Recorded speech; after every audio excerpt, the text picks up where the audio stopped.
The sun was already beginning its slow descent over the horizon when John rode along the dusty trail that cut through the arid Western Territory. It was late afternoon in 1874, and the heat still weighed heavily on the parched land. His horse, a sturdy chestnut named Thunder, walked with firm steps while John kept his eyes attentive to the road ahead, or rather, to the road behind.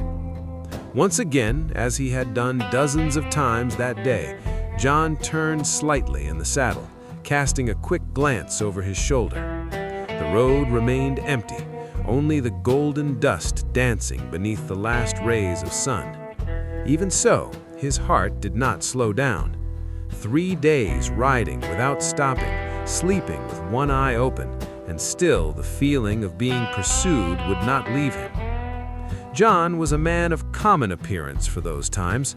He was about 35 years old, face burned by the sun, a few days' worth of stubble, and green eyes that carried the weight of untold secrets. He wore worn leather pants, a faded cotton shirt, and a wide-brimmed hat that protected his face from the relentless sun. On his belt, a pistol he hoped never to have to use. John was not a gunslinger. He was not an outlaw. He was just a man trying to start over, leaving behind a past that insisted on pursuing him. The abandoned house appeared like a mirage in the middle of nowhere. Rotting wooden walls, a partially collapsed roof, windows without glass that seemed like empty eyes watching the immensity of the desert. John did not even plan to stop there. His intention was to ride until nightfall, find a protected place among the rocks, and camp discreetly, as he had done the previous nights. But then he heard it. A scream, weak, desperate, cutting through the afternoon silence like a knife. "Help! Please! Someone!" John pulled the reins sharply, and Thunder, neighing softly, stopped in the middle of the road. John's heart raced. Every fiber of his being screamed for him to move on, not get involved, not draw attention, keep riding and pretend he had heard nothing. But the scream came again, weaker this time, laden with pain and despair. "Help! Please!" John closed his eyes for a moment, gripping the reins tightly. He cursed under his breath. He knew he was making a mistake. He knew he should move on. But there was something in that voice that touched a part of his soul he thought he had buried long ago. The part that still cared, the part that was still human. With a resigned sigh, John dismounted and tied Thunder to a fallen post near the house. He placed his hand on the pistol grip, not to draw it, but just to feel its weight there, a small comfort. John walked cautiously toward the dark entrance of the abandoned house. "Hello?" he called, stopping at the doorway.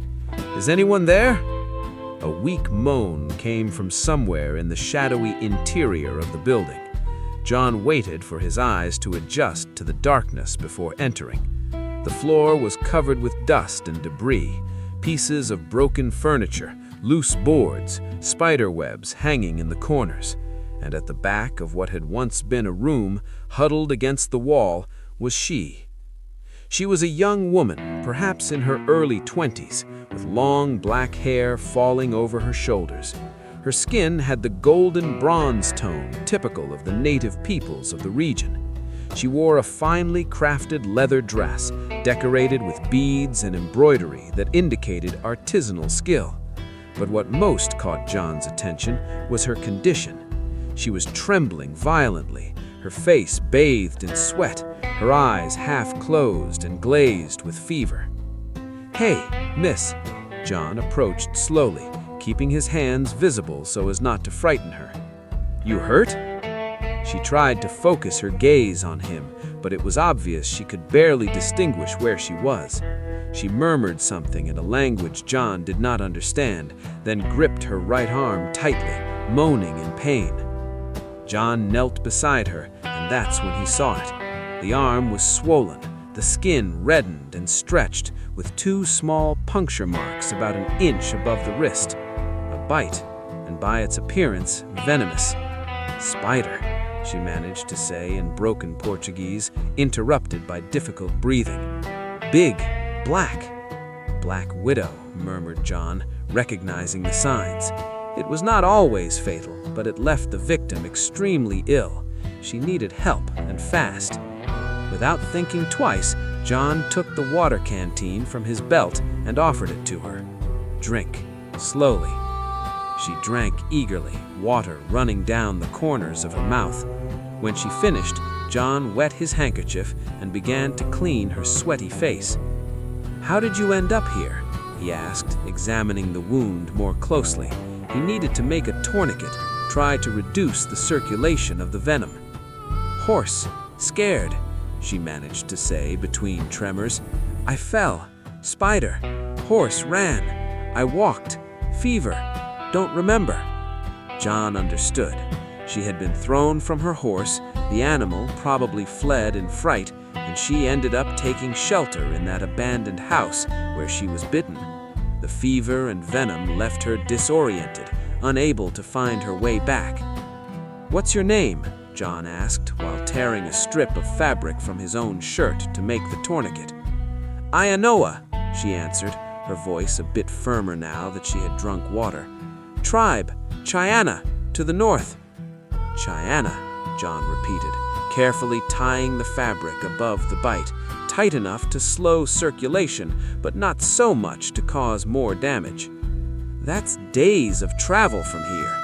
Ianoa tried to stand up, but her legs faltered and she fell back against the wall. John caught her before she hit her head. "Easy, miss. You're in no condition to go anywhere right now." "I need to return," she insisted, but her eyes were already closing again. John looked around the abandoned house, then at the growing darkness outside. He cursed internally once more. He couldn't leave her there, even if he wanted to continue on his way, even if every minute of delay increased the risk of being caught.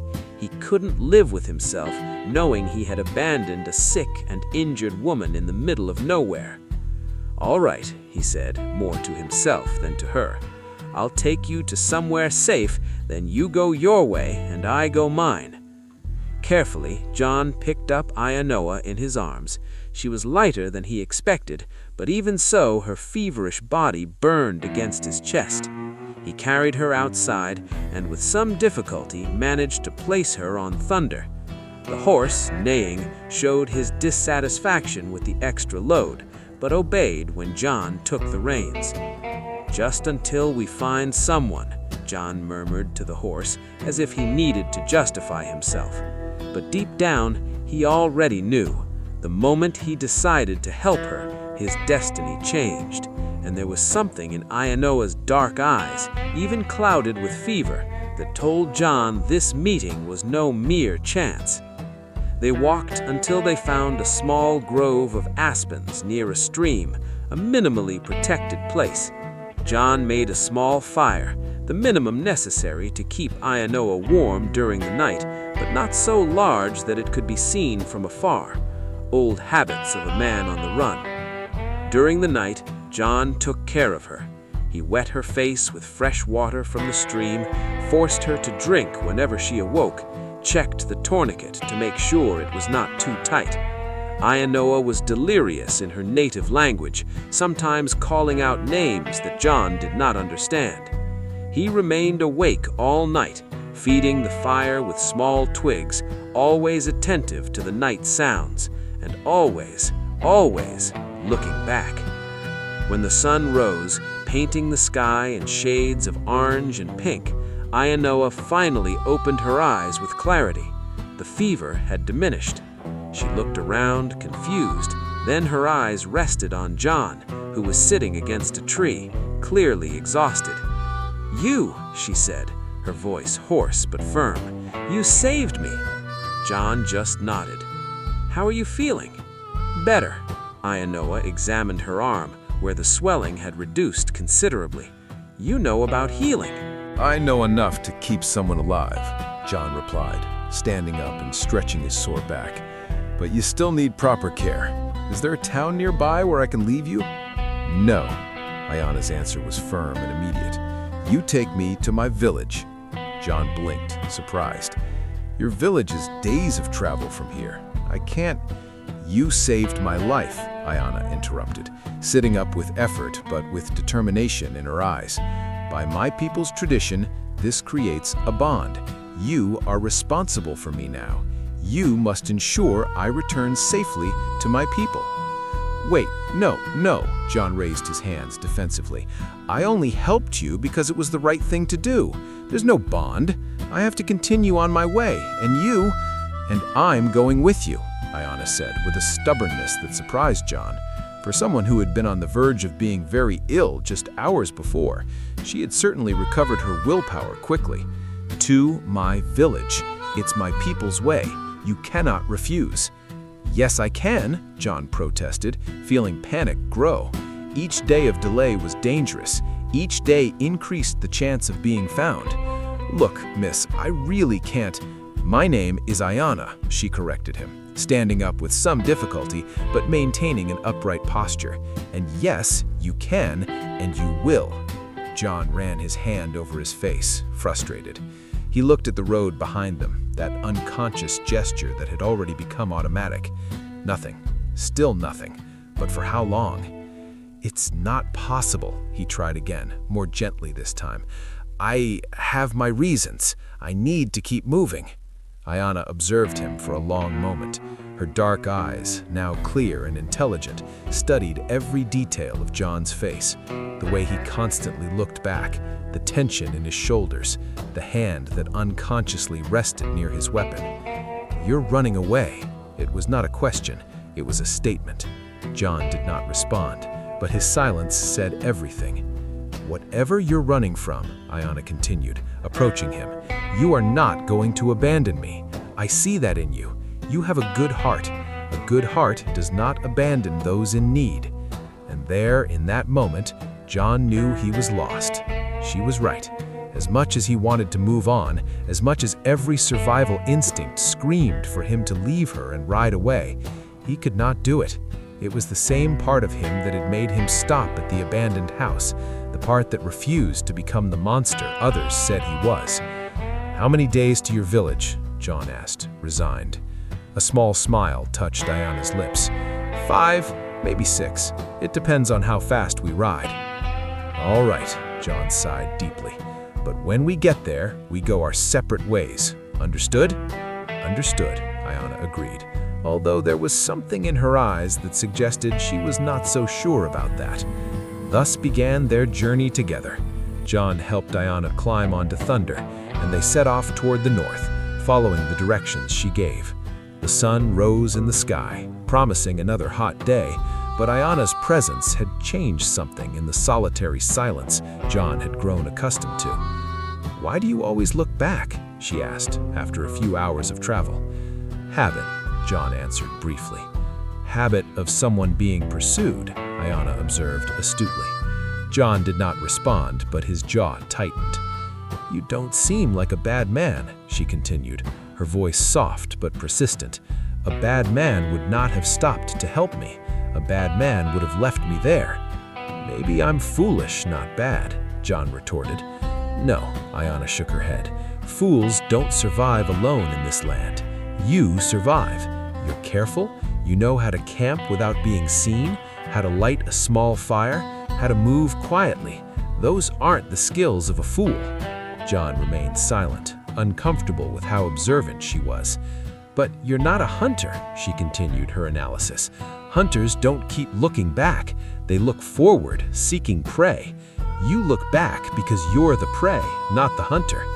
"You talk too much," John murmured, but without real irritation in his voice. Ayana laughed, a light sound that seemed out of place in that arid setting. "My grandmother always said that I was born talking and never stopped." Despite himself, John felt the corners of his mouth curve slightly. There was something refreshing about her frankness, the way she was not afraid to ask questions or make observations. They traveled all day, stopping only briefly to rest Thunder and drink water. When the sun began to set, John looked for a place to camp. He found a small depression between rocks, hidden from the view of anyone passing by the main trail. While John took care of Thunder and prepared a small camp, Ayana watched him every move, the methodical way he organized everything, how he checked the surroundings before settling down, how he kept his weapon always within reach. "Are you going to tell me?" asked she when they finally sat around a tiny fire. "Tell me what? What made you start running?" John was silent for a long time, feeding the fire with small twigs. The dancing light played on his face, making deep shadows under his eyes. "It's not a story I like to tell," he finally said. "The best stories never are," Ayana replied gently. John looked at her, really looked for the first time. He saw the sincerity in her eyes, the absence of judgment, and something inside him, something that had been closed and locked for so long, began to give way. "I was a sheriff," he began, his voice low, "of a small town in Colorado. Nothing important, just a quiet place where people lived their lives without much commotion." Ayana listened in silence, knowing that any interruption might make him stop. "There was a man," John continued, his hands clenching into fists, "the son of the bank owner, of the richest man in town. He did things, bad things. He hurt people, especially women, but his father always covered up, always paid for silence, always made sure no one spoke." John paused, his hands clenching into fists. "One day, he went too far. A young woman, not much older than you. I found out what he had done. I had proof. I went to arrest him." "And his father?" Ayana asked softly. "His father has connections, power, money. He couldn't accept that his son would be arrested, so he created a story, said that I was the corrupt one, that I was stealing from the town. He planted evidence. He convinced people to lie against me." John's voice trembled slightly. "When I realized what was happening, it was too late. There was already a bounty on my head, bounty hunters after me. I had to flee or I would be hanged for crimes I never committed." The silence that followed was heavy, broken only by the soft crackling of the fire. "That's why you look back," Ayana said, not as a question, but as understanding. "That's why I look back," John confirmed. "And that's why I shouldn't have stopped to help you. Every minute I'm not moving is a minute they could be gaining ground." "But you stopped," Ayana said, moving to sit closer to him. "Even knowing the danger, you stopped, because helping someone was more important than your own safety." John did not know what to say to that. "That," Ayana continued, "is what separates a good man from a bad man. Not what others say about you, not false papers or lies from powerful men, but what you do when no one is watching, when there's nothing to gain. You are a good man, John." It was the first time she had used his name, and something in the way she said it, with such certainty and conviction, made John's chest tighten. "I appreciate your words," he said, his voice hoarse. "But words don't change the fact that there are men looking for me. And when we get to your village, I need to move on. I need to keep moving until I find a place where they can't find me." Ayana nodded, but her eyes said she understood something John did not yet comprehend. They slept in shifts that night, John insisting that Ayana rest first while he kept watch. When it was finally his turn to sleep, he fell into a restless sleep, full of disturbing dreams of men on horseback and ropes tightening around his neck. The following days established a rhythm, riding at dawn, stopping briefly at midday to rest Thunder, riding until nightfall.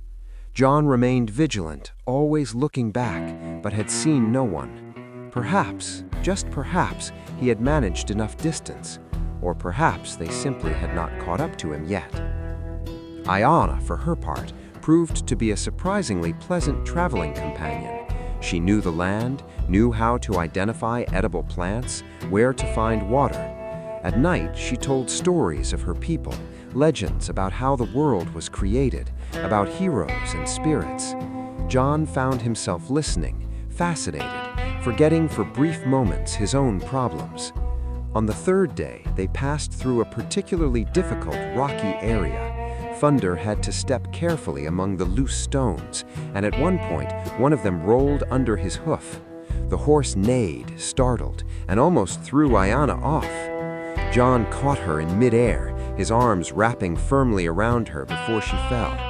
For a moment, they remained like that, her eyes on his, both breathing hard from the fright. "Are you all right?" John asked, his heart beating hard, though he did not know if it was from the fright or the sudden proximity. "I am," Ayana replied, but did not pull away immediately. "You have quick reflexes." "Practice," John said, helping her steady herself again on Thunder before stepping back, but his fingers lingered a second longer than necessary. That night, they camped near a small lake. The moon was full, reflecting on the calm water like liquid silver. It was beautiful, peaceful, and John allowed himself a rare moment of peace. "Do you have family?" Ayana asked as they prepared dinner, a rabbit John had hunted earlier. "I had," John replied. "My parents passed years ago. I have no siblings." "And no one special? No woman waiting for you somewhere?" John shook his head. Being a sheriff left much time for that, and now, well, what kind of life could I offer anyone? Always running, always looking over my shoulder. "Life isn't about what we can offer," Ayana said thoughtfully. "It's about what we share." "Wise words for someone so young," John observed. "My grandmother," Ayana explained, with a sad smile. "She passed 2 winters ago, but her words remain alive in me." "She seems to have been a wise woman."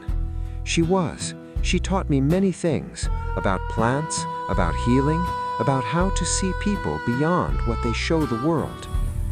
"That's why you read me so well," John said, not entirely comfortable with that. "It's not just that." Ayana looked at him directly. "I read you well because I pay attention, because I care to understand." That night, after Ayana fell asleep, John stayed awake for hours, watching the moon and thinking how in just a few days that woman had managed to open cracks in the armor he had built around his heart, thinking how for the first time in months he did not feel completely alone, but also thinking how dangerous that was for both of them. On the 4th day, they crossed paths with a small group of traders traveling south. John tensed, his hand moving instinctively closer to his weapon, but the men just waved friendly and continued on their way. "Did you see?" Ayana whispered, when they were at a safe distance. "How you tensed up, how your hand went to your gun.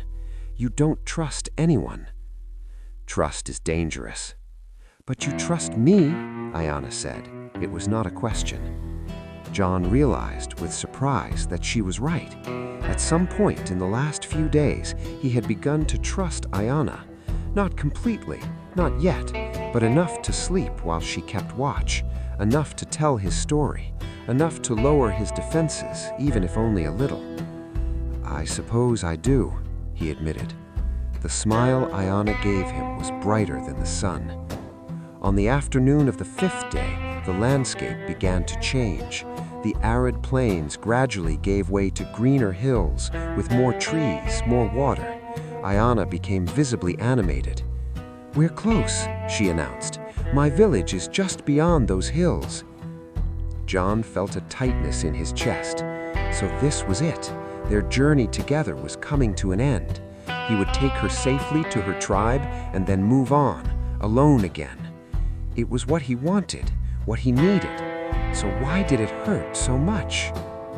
"John," Ayana said suddenly, her voice serious, "I want you to know, these days riding with you, getting to know you, meant a lot to me."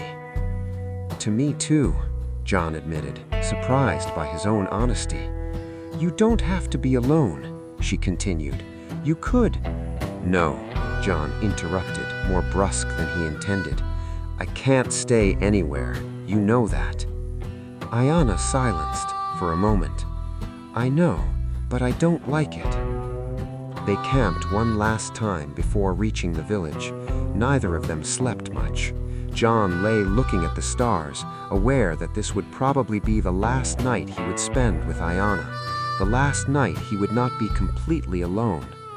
When the sun rose, they rode in silence, and then, as they turned a ridge, they saw the village. It was beautiful, situated in a green valley near a river. Traditional conical tents, teepees spread out in an organized pattern. Smoke rose from several fires. Children played near the river. It was the image of peace and home. "We're here," Ayana said, her voice a mixture of joy and sadness. But before they could descend the hill, they were surrounded. Suddenly, there were warriors on all sides, appearing like ghosts from behind rocks and trees.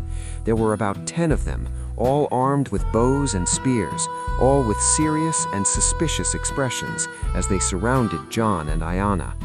John's heart raced. His hand moved instinctively closer to his weapon, but he forced himself to keep it where it was.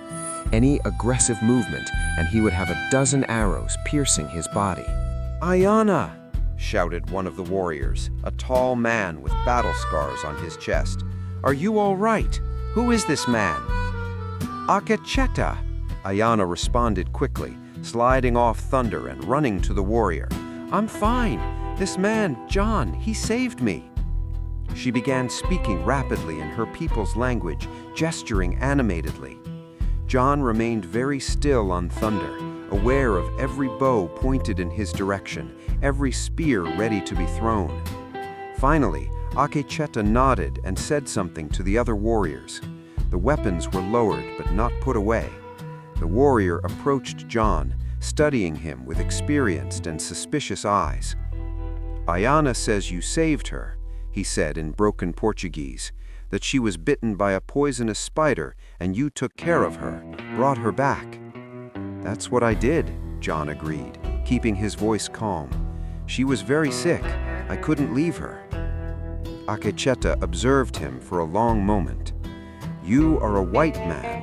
White men usually don't help Cheyenne people, usually cause trouble." "I'm not most white men," John said. For a moment, the silence was tense. Then, surprisingly, Akecheta laughed. It was a deep and genuine laugh. "You have courage," he said, slapping John's shoulder hard enough to almost knock him off the horse. "Anyone who saves Ayana is welcome in our village. Come, everyone wants to meet the man who brought our sister back." Reluctantly, John dismounted from Thunder. Ayana came to him, taking his arm with a radiant smile. "See," she said, "I told you they would understand." As they were led down to the village, John could not help but look back one last time. The road was empty, for now. The village was in celebration. News of Ayana's return spread quickly, and soon John found himself surrounded by curious faces. Children ran around him, laughing and pointing at his different clothes and hair. Older women examined him with appraising looks, murmuring among themselves. Men nodded respectfully, recognizing in him someone who had done a great good for their people. An elderly woman, hair white as snow, braided and adorned with feathers and beads, approached slowly. There was authority in each of her steps, and everyone around stepped back respectfully. "Grandmother," Ayana ran to her, hugging her tightly. "You won't believe what happened." The elder embraced her granddaughter, but her eyes remained fixed on John. They were eyes that had seen much, that carried the wisdom of many seasons. She said something in Cheyenne to Ayana, who quickly began to tell the whole story. While Ayana spoke, John remained standing, uncomfortable with all the attention. He was not accustomed to being the center of anything but suspicion and accusations. Being looked at with gratitude and respect was strange. When Ayana finished, the elder approached John. She was small, barely reaching his chest, but there was a presence about her that made him feel as if he were being judged by forces greater than mere mortals. "I am Mapi, Ayana's grandmother and elder of this village," she said in perfect Portuguese, surprising John. "My granddaughter told me everything you did, how you found her sick and injured, how you cared for her, how you brought her back to us, even when it was not your path." "I just did what any decent person would do," John said humbly. "No," Mapi shook her head. "Any person would have continued on their way. You chose to stop, chose to help, chose to put another person's needs above your own. That's not just decency, that's true kindness." She placed a wrinkled but firm hand on John's arm. "You are welcome here.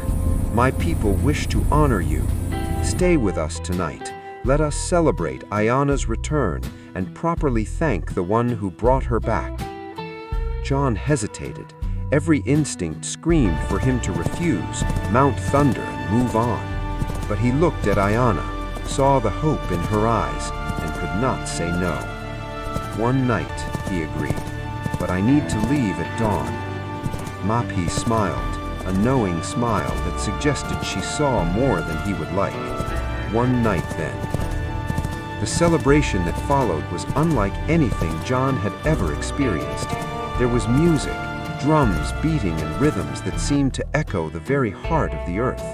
Dancing, graceful movements that told stories without words. Food, more than John had seen in months, prepared with care and spices that made his mouth water. Ayana remained by his side throughout the celebration, translating when necessary, laughing at his clumsy attempt to follow the dance steps, introducing him to countless members of her extended family. "That's my Uncle Hota. He's the best hunter in the village. And that's my Aunt Kimimela. She makes the best baskets in the entire region. And those are my cousins."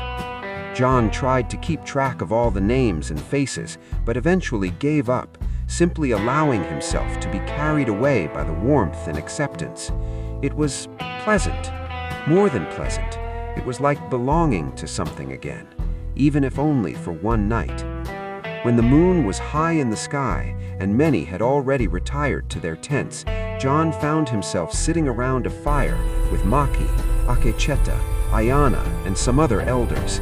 They told stories, shared wisdom, and John found himself contributing too, talking about the places he had seen, the people he had met before his life fell apart. "I know enough to keep someone alive," John replied, standing up and stretching his sore back.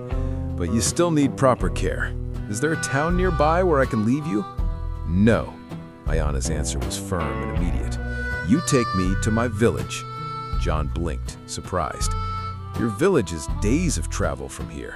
I can't—" "You saved my life," Ayana interrupted, sitting up with effort but with determination in her eyes. "By my people's tradition, this creates a bond. You are responsible for me now. You must ensure I return safely to my people." "Wait, no," John raised his hands defensively. "I only helped you because it was the right thing to do. There's no bond. I have to continue on my way, and I'm going with you," Ayana said, with a stubbornness that surprised John. For someone who had been on the verge of being very ill just hours before, she had certainly recovered her willpower quickly. "To my village. It's my people's way. You cannot refuse." "Yes, I can," John protested, feeling panic grow. Each day of delay was dangerous. Each day increased the chance of being found. "Look, miss, I really can't—" "My name is Ayana," she corrected him, standing up with some difficulty but maintaining an upright posture. "And yes, you can, and you will." John ran his hand over his face, frustrated. He looked at the road behind them, that unconscious gesture that had already become automatic. Nothing. Still nothing. But for how long? "It's not possible," he tried again, more gently this time. "I have my reasons. I need to keep moving." Ayana observed him for a long moment. Her dark eyes, now clear and intelligent, studied every detail of John's face. The way he constantly looked back, the tension in his shoulders, the hand that unconsciously rested near his weapon.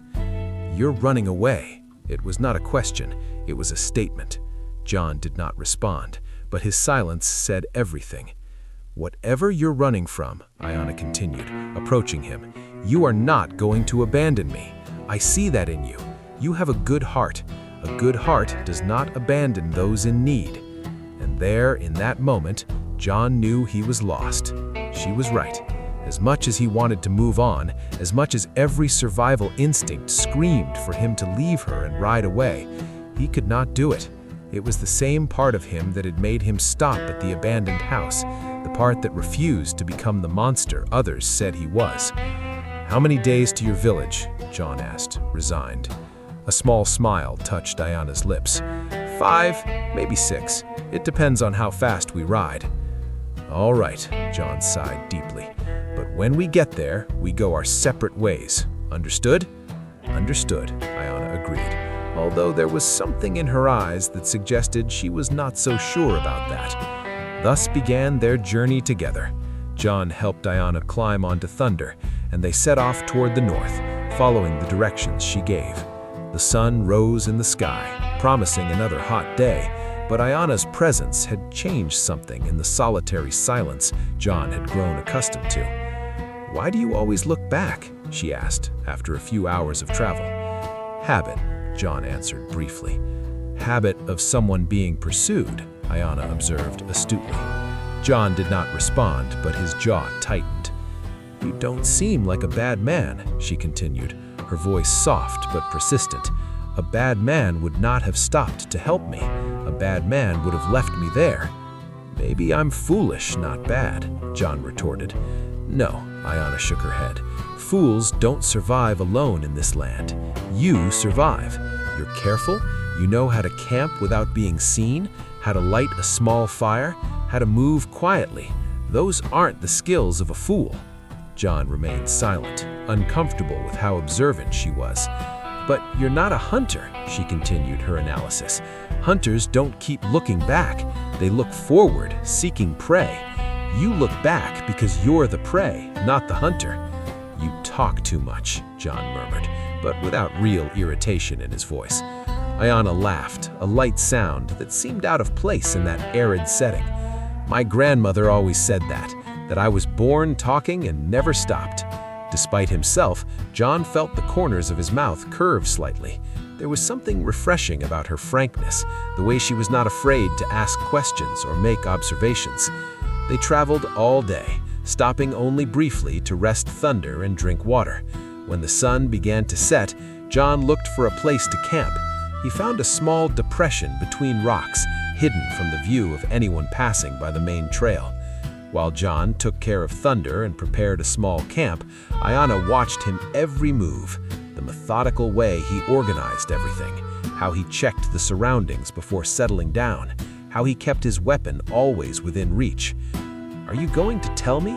asked she when they finally sat around a tiny fire. "Tell me what? What made you start running?" John was silent for a long time, feeding the fire with small twigs. The dancing light played on his face, making deep shadows under his eyes. "It's not a story I like to tell," he finally said. "The best stories never are," Iana replied gently. John looked at her, really looked for the first time. He saw the sincerity in her eyes, the absence of judgment, and something inside him, something that had been closed and locked for so long, began to give way. "I was a sheriff," he began, his voice low, "of a small town in Colorado. Nothing important, just a quiet place where people lived their lives without much commotion." Iana listened in silence, knowing that any interruption might make him stop. "There was a man," John continued, his hands clenching into fists, "the son of the bank owner, of the richest man in town. He did things, bad things. He hurt people, especially women, but his father always covered up, always paid for silence, always made sure no one spoke." John paused, his hands clenching into fists.